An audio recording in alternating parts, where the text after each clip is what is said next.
अस्सलाम वालेकुम रहमतुल्लाहि व बरकातहू। क्या हाल दोस्तों, ठीक ठाक हो? तो वैसे ठीक है आप सब दी। मैं आज आई मी मुर्गी फार्म दे विच। क्या बोला तूने? ते आज तो कोई कहना भी ये छोटे छोटे चूजे बने गोल्डन मिस्री मुर्गियां दे बच्चे न सारे। Yeah, boy.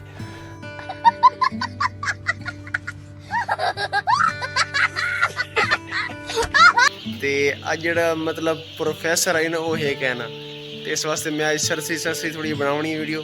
ते इंशाल्लाह अजीज कल दोनों नाल टाइम बना ते कल मेरे नाल आसन ते जेड़ी गल उसी वाल कल तुहानू डिटेल नाल इंशाल्लाह इंदे बारे जितनी मालूमात उस ना गोल्डन मिस्री दे मुतालिक या उवें फार्म दे मुतालिक उवें समझ लो कि डॉक्टर है इन्हां चीज़ां दा। ते वो अज आया क्या नहीं, तो मैंने थोड़ा जिहा बस मैंने अज सिस्टम करना पै गया, चलाना पै गया, क्योंकि वीडियो अज दी हाई कोई कहना। अरे देवा, ये गड़बड़ है बाबा।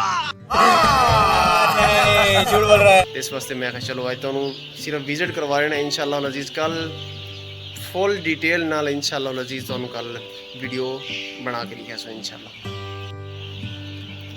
ये सारे चूजे उस समय दे पे उसे सारे चूजे होते हैं टोटली, और ये सारे गोल्डन मिस्री चूजे। तो इन्हों की तादाद है 8000। क्या बोला तूने? मैं नहीं मानता। पे मतलब थोड़ा जा कोई शहीद भी हुए, क्योंकि छोटे छोटे हैं ना हाली, इस वास्ते थोड़ा जी इन्होंने कोई बीमारी वगैरह है। मैं कल इंशाल्लाह फुल डिटेल नाल वीडियो बना सही। तो इन्होंने हुण खुराक पाई गई है, तो ये तुहानू सामने सारा कुछ नजर आउंदा। खुराक पई इन्हां दी बॉक्स दे विच जितनी भी ये देख लो, ये सारे चूजे हैं भाई। तो आराम आराम आराम। तो ये इन्हां दा है सैटअप सारा पानी दा जितना कुछ भी। ओह यार, यार ये कितनी औसम है यार। जरूरत ही उतना पानी बह रहा होना इन्हें विचों।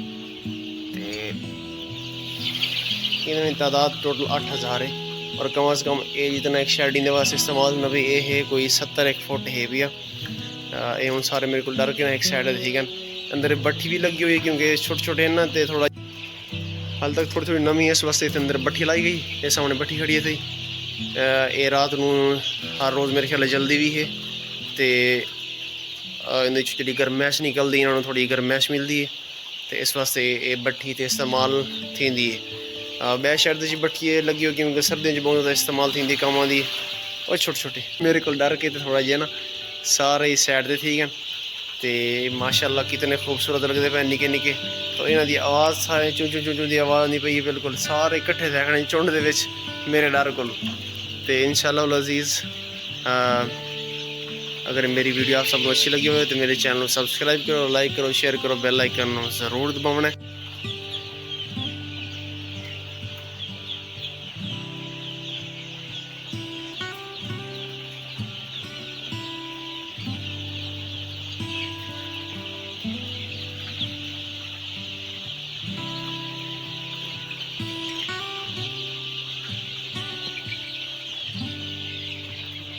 मेरे ख्याल सुता भी चूजा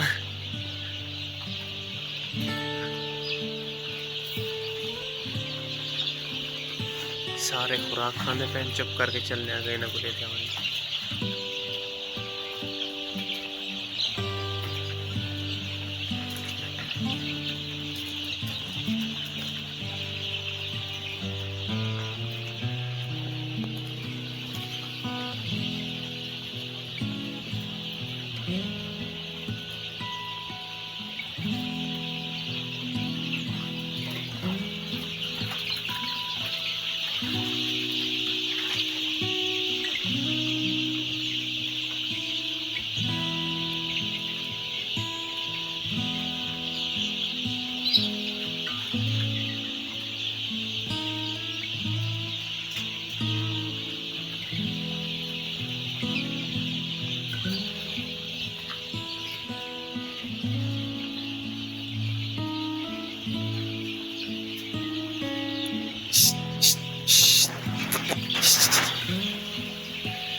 ताकि आने वाली वीडियो की नोटिफिकेशन आप सबको मिल सके। मिलते हैं नेक्स्ट वीडियो दे विच, तब तक अल्लाह हाफिज़। और मेरा यूट्यूब चैनल आसू भाई और मैं हाँ तुहाडे नाल मोहम्मद आसिफ।